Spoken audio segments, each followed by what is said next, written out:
Hello नमस्कार। फिर से आपका उड़ान एजुकेशन परिवार में आपका हार्दिक स्वागत अभिनंदन है। और आज हम पार्ट दूसरा संधि का करने वाले हैं और इसमें हम स्वर संधि के बारे में विस्तृत रूप से अध्ययन करेंगे। आइए स्टार्ट करते हैं बिना समय गए हुए। तो आज हम स्टार्ट करने वाले हैं और हमने कल पढ़ा था संधि के प्रमुख रूप से दो भेद हमने पढ़े थे, एक संयुक्त संधि और दूसरा वियोग संधि। संयुक्त संधि जिसमें शब्दों को जो कि त्यों रख दिया जा रहा है, उसमें कोई परिवर्तन नहीं किया जा रहा है, जबकि वियोग संधि जिसमें परिवर्तन हो रहा है। कल हमने देखा था पंख प्लस जय बराबर पंकज हो रहा है, जब हो जा रहा था। और वियोग संधि के अंतर्गत हमने एक उदाहरण पढ़ा था, विद्या प्लस आने बराबर विद्यालय हो जा रहा था। और हमने एक कल चर्चा की थी, एक शब्द की चर्चा की थी, पोस्टमार्टम मेथड। तो आज हम पोस्टमार्टम मेथड भी देखेंगे। ऐसा क्या है पोस्टमार्टम मेथड में विशेष कि जो विशेष उसकी ऐसी चर्चा हुई है।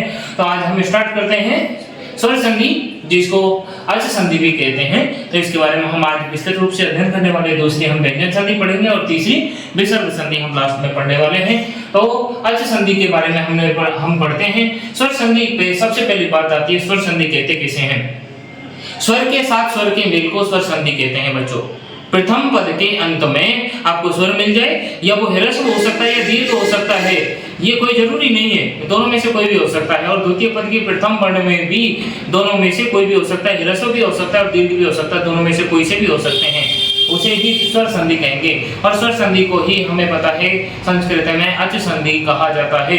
इसलिए संस्कृत में एक और भी कहा जाता है कि अचश्र स्वरः, अच वर्णों को ही स्वर वर्णों की संज्ञा दी जाती है।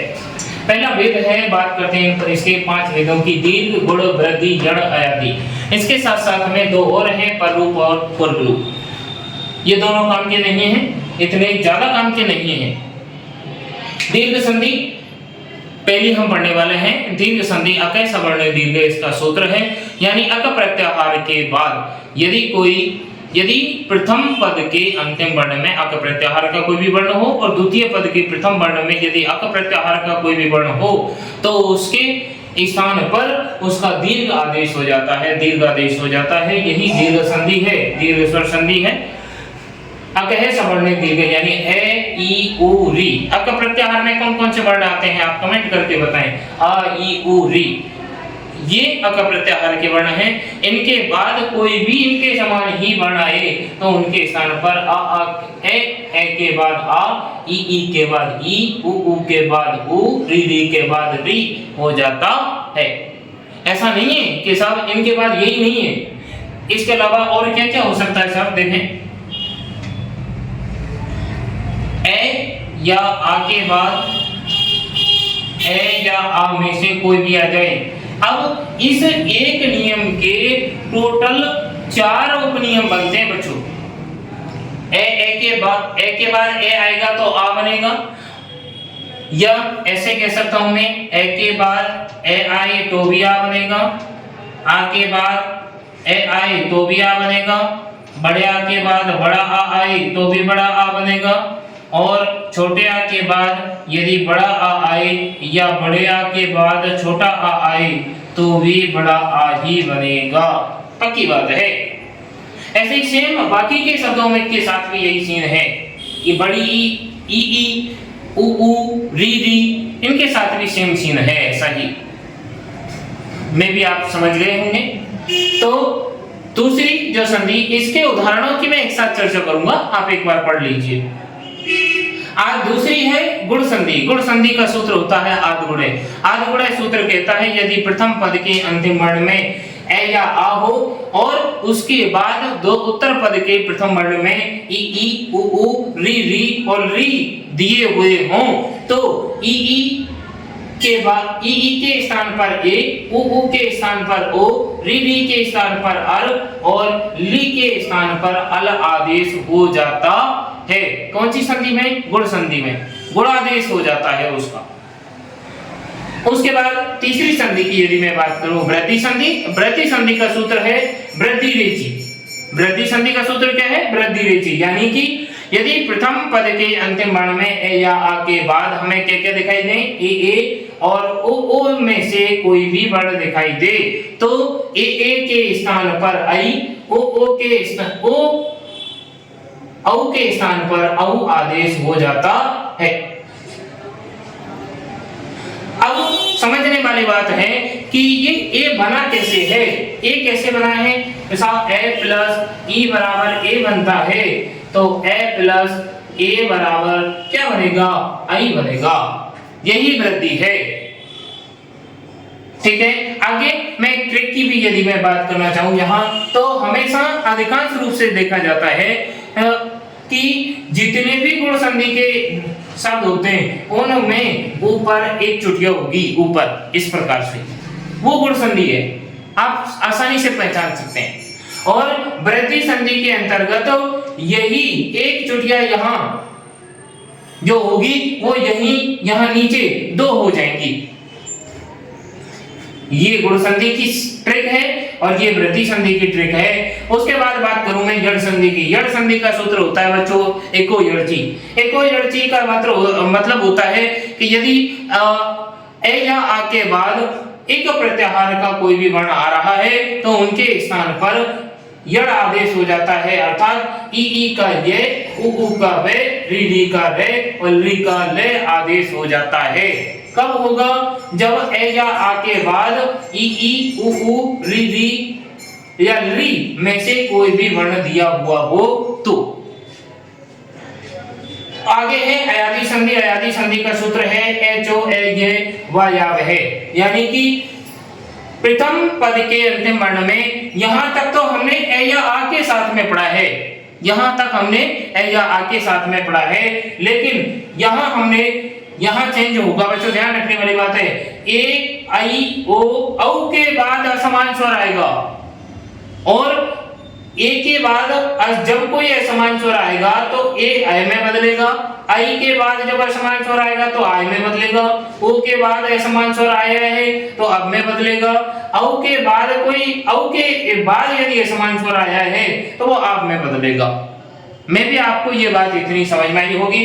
अब आगे बात करते हैं, दो संधि और बची हैं, ये तो हमारे सामान्य तौर पे दी हुई होती हैं, लेकिन हमने दो और भी बात की थी कल, एक पररूप और पूर्व रूप। पररूप का सूत्र है बच्चों एंग पदांतादति, यानी कि यदि प्रथम पद के अंतिम वर्ण में ए या ओ दिया हुआ हो और उसके बाद ह्रस्व ए दिया हुआ हो तो उनके स्थान पर, किनके स्थान पर, ए ओ के स्थान पर क्या होगा, वो पूर्व के समान ही रहेंगे। ये कहता है कि ए ओ के बाद यदि ए दिया हुआ हो तो वो पूर्व के समान ही रहते हैं। इससे कैसे कि साहब ए के बाद ए आया है, ए के बाद क्या आया है, ए के बाद ए आया है, तो यहाँ ये ए नहीं लिखेंगे, ये अवग्र ए लिखेंगे। इसका मतलब ये है जैसे हरे प्लस अब बराबर हरे अब बनेगा, ए का अवग्रह बन गया है, ते प्लस अपी बराबर ते अपी, आय का ये अवग्रह बन गया है, विष्णु प्लस अब विष्णु अब, यहाँ इस ए का ये अवग्रह ए बन गया है, यही विष्णु अब है, यही पूर्व रूप संधि है बच्चों। बात करते हैं दूसरी और अंतिम पररूप संधि। पररूप संधि में पररूप संधि का सूत्र है एंगी पररूपम। यहाँ तो पूर्व रूप हो रहा था, पूर्व के समान हो रहा था, लेकिन यहाँ पररूप में पूर्व मतलब दूसरे पद के अनुसार होगा। यदि प्रथम पद के अंत में ए या आ दिया हुआ हो और उसके बाद ए या ओ दिया हुआ हो तो ए का ए रहेगा, ओ का ओ रहेगा, इसमें कोई परिवर्तन नहीं होगा। इसे पररूप संधि को वृद्धि संधि का अपवाद भी कहा जाता है। इंपॉर्टेंट बात है बच्चों, ध्यान रखना, पररूप संधि को वृद्धि संधि का अपवाद भी कहा जाता है। प्रे प्लस एजति बराबर प्रेजते, उप प्लस ओषति बराबर उपोषति, प्रे प्लस एषति बराबर प्रेषति। अब आप देखेंगे मैंने एक बात बताई थी अभी कि साहब यहाँ गुण संधि में कि ये इनमें शब्द देखने में तो एक मात्रा दिखाई दे रही है ऊपर, अब एक मात्रा दिखाई दे रही है, इसका मतलब तो ये हुआ कि साहब इसमें गुण संधि होनी चाहिए, लेकिन ये गुण संधि नहीं है, ये वृद्धि संधि का अपवाद है, माना जाता है। अब बात करते हैं हम आगे इन उदाहरणों के बारे में हम चर्चा करेंगे। तो अब इन उदाहरणों की बात करते हैं हम। पहला है तथैव। तथैव का होगा तथा प्लस एव। अब ये तथा प्लस एव बराबर तथैव मैंने तो बना दिया, लेकिन ये बना कैसे साहब? ऐसा क्या हुआ कि इसको तथैव लिखा गया? ऐसे तथा प्लस एव बराबर तथैव लिखा गया। इसमें संधि में तो कह दूंगा कि इसमें वृद्धि संधि है साहब, लेकिन ये वृद्धि संधि हुई कैसे?